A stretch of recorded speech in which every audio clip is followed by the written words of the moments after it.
Я всех приветствую в 1019 выпуске «Трезвого взгляда». Сегодня поговорим о связи образа жизни и политики. Поговорим о моей концепции, что как только боевые действия стихнут, они придумают какую-нибудь новую чупакабру. Посмотрим очередного кандидата на нее сквозь новостную ленту, как через цеховые паблики нагнетает жути. Ну, и я свое коротенькое мнение скажу на этот счет в рамках ютубовской концепции. Мы полностью не можем здесь это обсуждать, но часть, я думаю, смогу это преподнести, чтобы понятно было. Ну, начнем с такой темы, как отравление Паши Техника.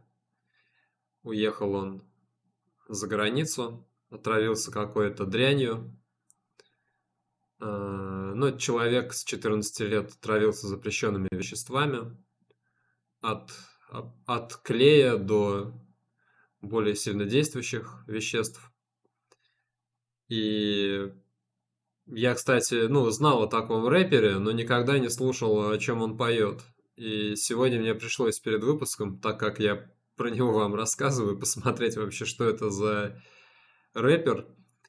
Ну, это тихий ужас, я вообще не понимаю, кто это слушает. Но так как это кто-то слушает, наверное, здоровье этого человека их сильно интересует. В чем проблема? Ну, я не против рэпа, я даже рэп-концерты благотворительные устраивал. И рэперов заставлял о здоровом образе жизни петь. У меня даже некоторые песни прям родились специально вот на моих концертах. Они дети, чтобы выступить на сцене, пели одну свою песенку, а одну про ЗОЖ. Я таким образом людей, даже не ведущих здоровый образ жизни, приобщал к трезвеннической культуре. Это был интересный замысел, и мы, по-моему, 3 концерта таких провели. Неплохо это все получалось сделать. Ну и тем не менее, вот Паша Техник, вот его путь, у него есть люди, кто его слушает, там, наверное, инфузорьи туфельки плавают в мозге иногда, потому что вы просто можете ВКонтакте вбить популярные, вот посмотреть песни Паши Техника. Я думаю, вам понятно будет, о чем я. Ну, в общем, сообщают о нем, что у него поражено почти 100% легких. Э, Проект «Выжившие» заявляет, что состояние его близко к крайней степени тяжести, и прогноз не очень благоприятный. Врачи подозревают, что у него развилась пневмония на бактериальной почве, но точную этиологию они не могут установить. Сейчас он находится на сильной вазопрессорной поддержке ИВЛ и ЭКМО. Также отмечает у него полиорганную недостаточность, септический шок, а бывшая жена его, Корицкая, предположила, что такое тяжелое состояние якобы возникло из-за неправильного лечения не теми антибами. Ну, я так скажу точно, что лечили его правильно. Э, Жизнь, жизненный путь человека, он предельно логичный. Если он сейчас закончится, я думаю, будет просто все закономерно. Если тело одержит верх над технологиями, тогда, ну, может быть, у него еще будет шанс, в чем я очень сильно сомневаюсь. В чем проблема? Ну, резервы организма конечны. Рано или поздно он уже был в коме и неоднократно отравился запрещенными веществами. Степень его вреда для развития общества в России чудовищна. Он вот таких же, как он, наплодил, я думаю, не один десяток тысяч своим творчеством. Поэтому, ну, те, кто его поклонники, крепитесь. Скоро вам придется слушать кого-то еще, скорее всего. Ну, а родственникам, конечно, соболезнования. Для них близкий и родной человек. Ну, тут дело даже не в образе жизни, это трагедия для любой семьи. Но дело, я сразу скажу, ни в каких, ни в антибах. Лечили правильно, просто нужно следить за своим здоровьем, а не заниматься тем образом жизни, который он вел.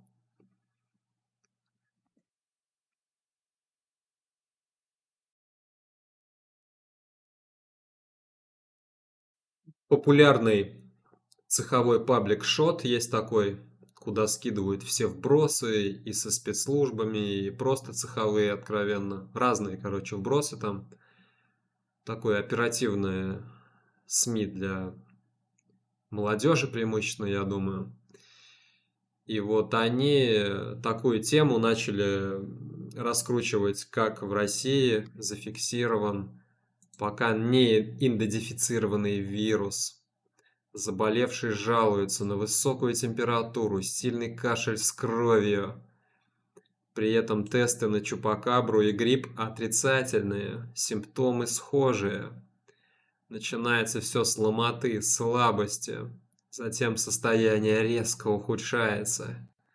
Сопровождается высокой температурой до 39 и сильным кашлем, иногда до слез. Ну и в подтверждение приводится видеозапись там 10-секундная, как девушка с накачанными губами, ну, очевидно, у нее предельно зашлакованный организм, она там, ну, вот, рыдает, говорит, когда это кончится, ну, короче, в отчаянии.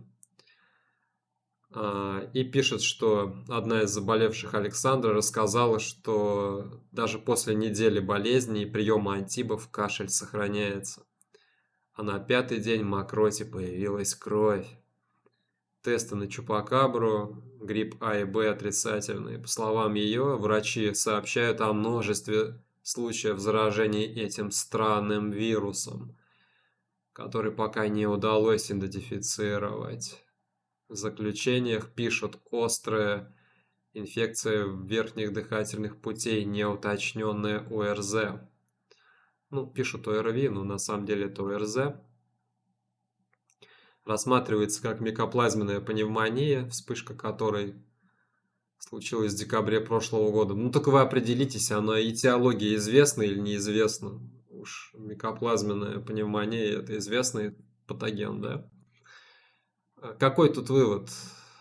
Если вы долбите вейп, если вы неправильно дышите, едите всякую дрянь, накачиваете губы себе, вот эти операции, они крайне вредят иммунитету, то можете вот так сильно заболеть и будете мокротой кровавой харкать.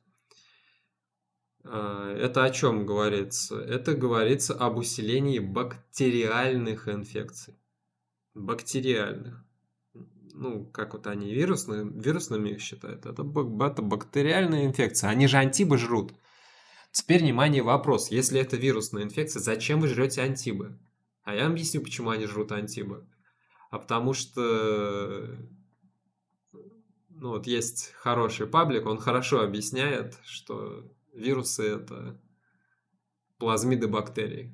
То есть это частички бактерий, маленькие. Их не будет видно в обычный микроскоп, действительно. Но если в электронный микроскоп взять, думаю, будет видно. Их путают как бы с какими-то самостоятельными. Ну, поэтому антибы жрут. Для чего антибы? Антибы, они бактерии убивают всегда. Как бы все логично. А соответственно, если не помогают антибы, а зачем вы тогда жрете, вы убиваете себе иммунитет? То есть тактика лечения неправильная. Ударных доз витамина С нету, скорее всего, обильного питья, возможно, нет и так далее. Поэтому Александре скорейшего выздоровления, вести нормальный образ жизни. Я никогда не харкал крови при ОРЗ, и если человек будет вести нормальный образ жизни, ни одна бактерия такое состояние не вызовет, чтобы прям харкаться кровью. Нет, такого не должно быть при нормальном состоянии организма. Вот это все, что я хотел сказать. Вот эти они случаи будут раздувать в СМИ, вот это эмоциями накачивать людей, чувство страха вызывать.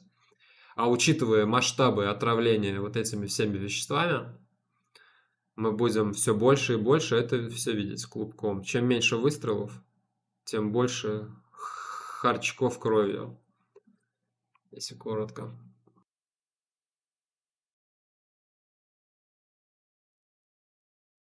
Я вот предельно нудно, наверное, и некоторых, может, раздражает, вот, пытаюсь очень простые мысли, они вот иногда с тысячного раза люди не понимают. Ну, просто какие-то идеи, они охватываются крайним меньшинством и не воспринимаются в социуме сразу, но спустя часто десятилетия, а то и столетия, гениальные мысли э, предков потом кладутся на цитаты, и потом люди начинают их, применяя, ну, улучшать свое бытие. И вот хорошо об этом писал Хайек. Кто это такие? Он пишет кратко, зачем вообще нужен класс интеллектуалов. Новые идеи. Писал он это в трактате «Конституция свободы», 18-й год в Москве, на русский язык переведена. Можете посмотреть. Хайек — это в том числе экономический мыслитель, достаточно популярный он, не сказать, что неизвестный. Ну, я думаю, если вы профильную экономику, если изучали, кто такой Хайек, вы должны знать. Новые идеи возникают у немногих и постепенно распространяются, пока не становятся достоянием большинства, ничего не знающего об их происхождении. В современном обществе этот процесс включает в себя разделение функций между теми, кто занят преимущественно частными вопросами, и другими, кто занят общими идеями, погружен в разработку и согласование различных принципов деятельности, вытекающих из прошлого опыта. Наши представления, как о будущих последствиях наших действий, так и о том, к чему мы должны стремиться, главные заповеди, доставшиеся нам как часть культурного наследия социума. Эти политические и моральные взгляды, так же, как наши научные представления, мы получаем в наследство от тех, кто профессионально работает с абстрактными идеями. Именно от них обычный человек и политический лидер получают фундаментальные концепции, задающие рамки их мыслей, направляющие их действия.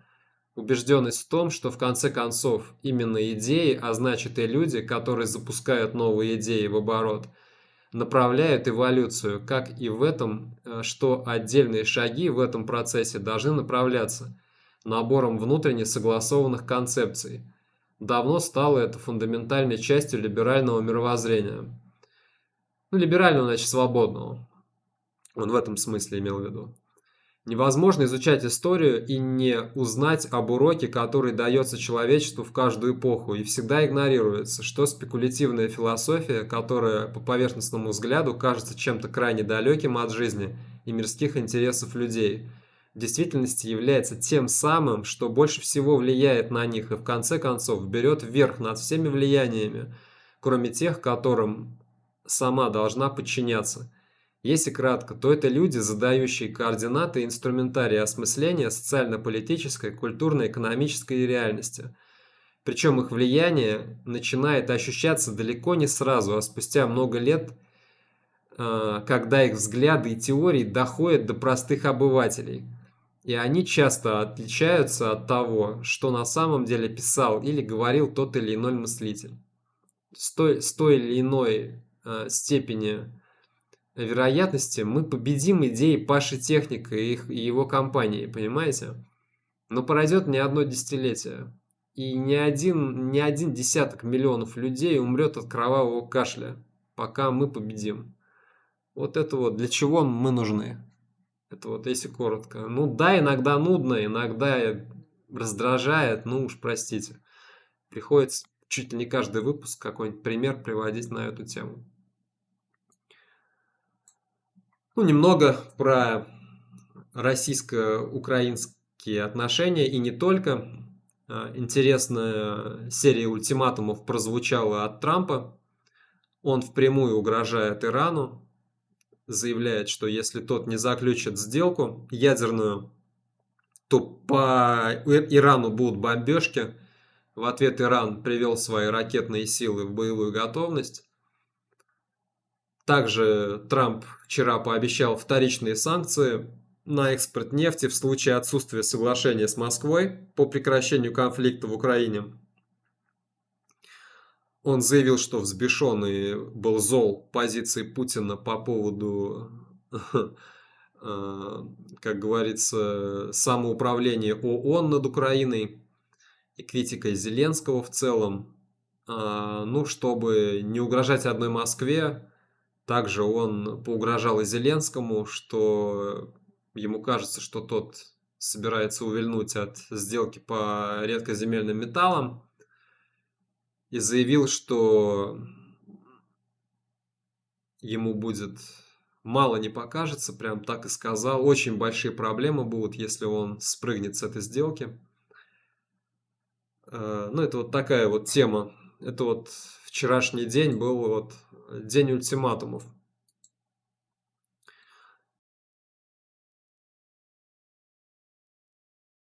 И параллельно центральные СМИ Европы продолжают готовить население к боевым действиям.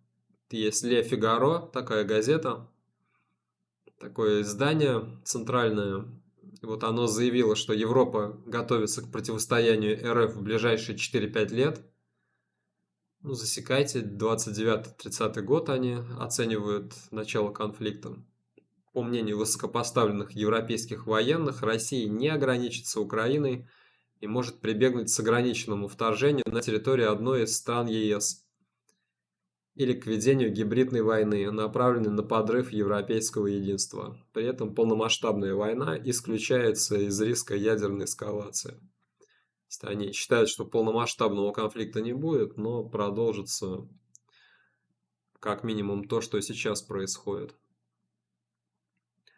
Ну а что из себя представляет Россия? Вот на одной картинке сразу видно, это картина, это график плотности населения. Мы видим две агломерации крупных, это Московская и Питерская. Там высокий уровень плотности, а вся остальная Россия, она пустая. Просто вот посмотрите на эту плотность. Это, к слову, о великой России, о великой большой территории. Но они продолжают думать, что им нужно еще больше земли. Вот куда? Вот вам, вот картинка вам. Просто с доказательством абсурдности происходящего в сегодняшний момент.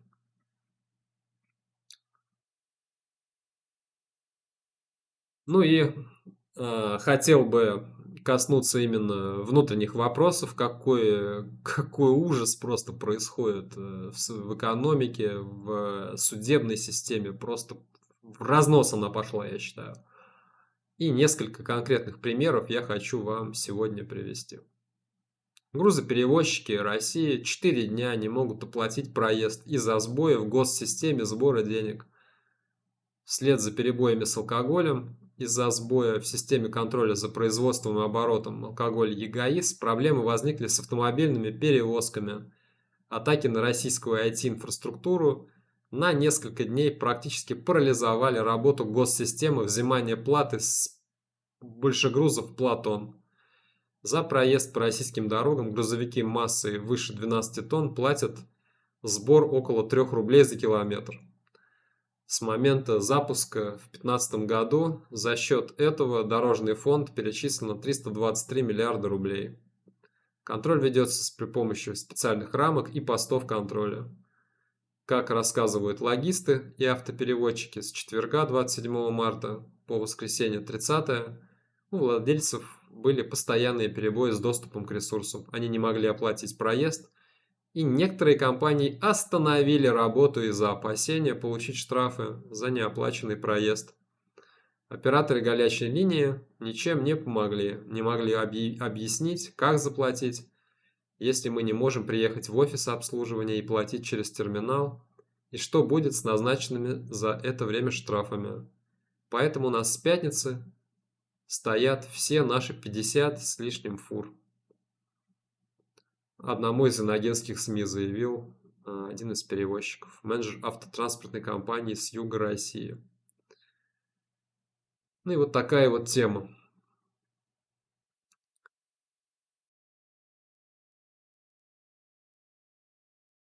Еще в Аргентине закупается масло сливочное. Вот, извините, дотрахались до мышей.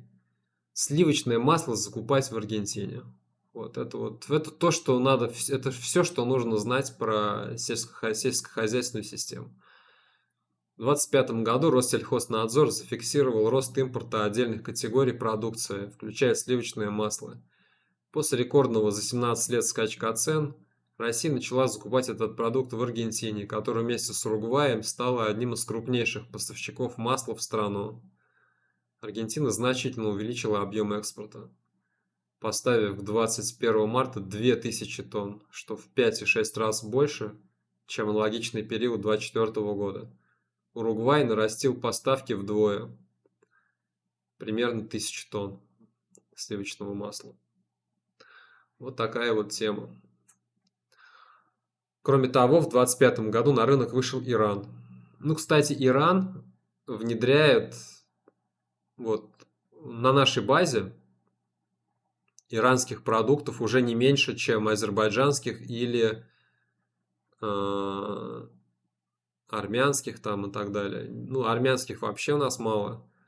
Там, ну, вот узбекских, может, чуть побольше. Но и тем не менее, просто Иран, он и перец поставляет, и яблоки поставляет, и апельсины поставляет. Виноград, по-моему, тоже поставляет, гранаты вообще все поставляет. Иногда, кстати, хитрость есть.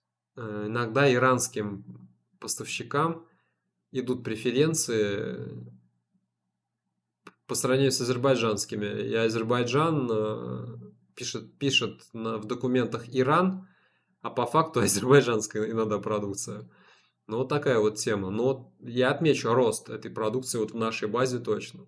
И она качественная, нормальная иранская продукция. И я ее в основном покупаю. У меня сейчас и апельсины, и яблоки иранские, и перец иранский. Вот все в холодильнике лежит. Они в том числе и часто огурцы даже могут довозить. Но огурцы они там не успевают. Но все равно, короче. Вот такая вот тема. Ну а насчет аргентинского сливочного масла у меня тут никаких нету иллюзий.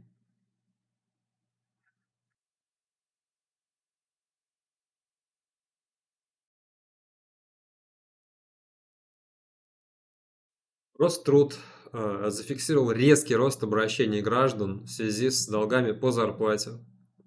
В 2024 году увеличилось на 37,4%.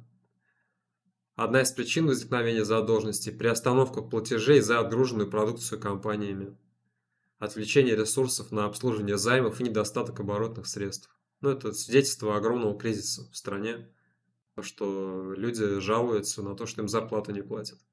И мне подписчики многие писали, что зарплату задерживают. Это плохо. Теперь я хотел бы коснуться нашей судебной системы, от которой я пострадал уже. Вы знаете об этом. И вы мне помогали там, пытаться защищаться в этих судах. Это тот еще трэш. Ну ладно.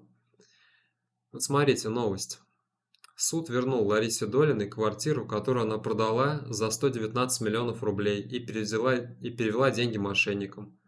Суд признал певицу психически неустойчивой в момент сделки и аннулировал ее. В итоге реальная покупательница квартиры Долиной осталась и без денег, и без жилья. А теперь, внимание, вопрос. Представьте, вот кто-то поет песенки в Кремле, вы покупаете у него квартиру, его объявляют психически неустойчивым, и вас лишают и квартиры, и денег. Где логика? Я вообще не понимаю. Лариса Долина повелась на уловки мошенников и стала одним из крупнейших спонсоров ВСУ из российских граждан. Вместо того, чтобы ее посадить на 15 лет, они ей возвращают эти 119 миллионов. Ну, вернее, квартиру возвращают. Но это что-то невероятное. Не правда ли? Где тут логика? Я не понимаю. Я даже сначала подумал, что это фейк. Но вот я вам гарантию даю, что нифига это никакой не фейк. Вот, например, там РБК, 28 марта. Хамовнический суд. Самый знаменитый суд в мире. Вот оно все. Видите что? А покупательница квартиры Полина Лурье. Вот так вот.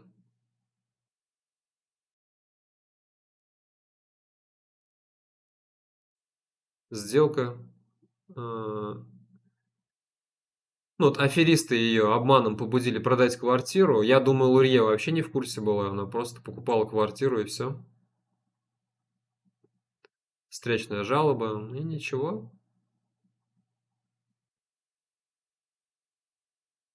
Поэтому тут очень коротко вы должны внимательно, ну, если как коротенький совет по такому делу, не покупайте у кремлевских пропагандистов ничего, чтобы они ничего не смогли в России продать.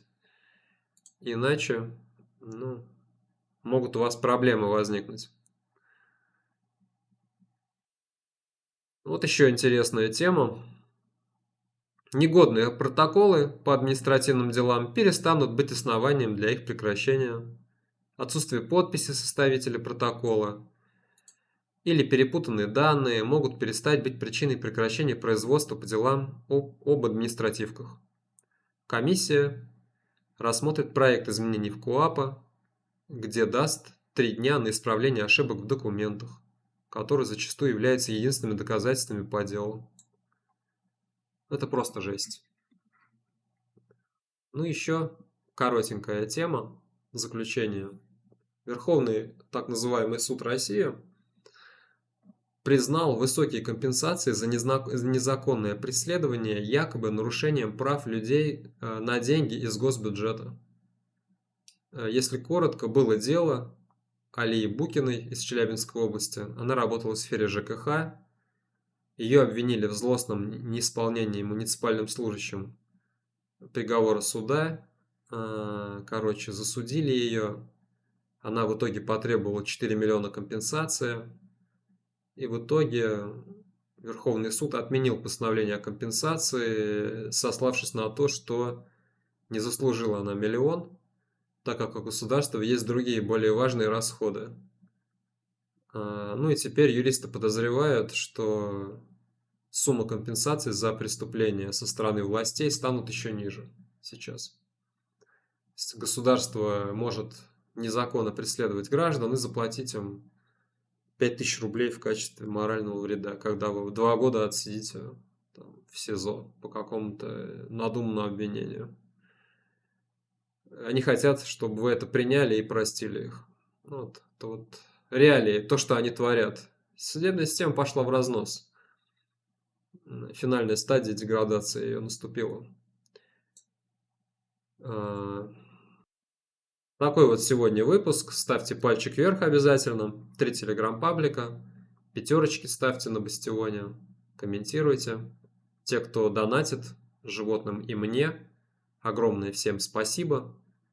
Спасаем животных. Все отчеты в телеграммовских пабликах. Котик выздоровел после перелома и одну собачку спасли после сложного вывиха бедра. Ну, там посмотрите. Пришлось операцию собаки делать, которую просто выбросили хозяева, так называемые. Она попала под машину, и добрые волонтеры ее сейчас реабилитируют. Долгая реабилитация будет. Но собака будет жить, скорее всего, даже бегать на 4 лапах. Благодаря вам, в том числе, 9000 за операцию мы закрыли чек, то, что активисты не могли собрать сами. У них есть время кормить собачку, возить ее к докторам. Но вот денег не хватает у активистов, потому что собак много, а добрых людей меньше, чем собак бездомных. Всем пока.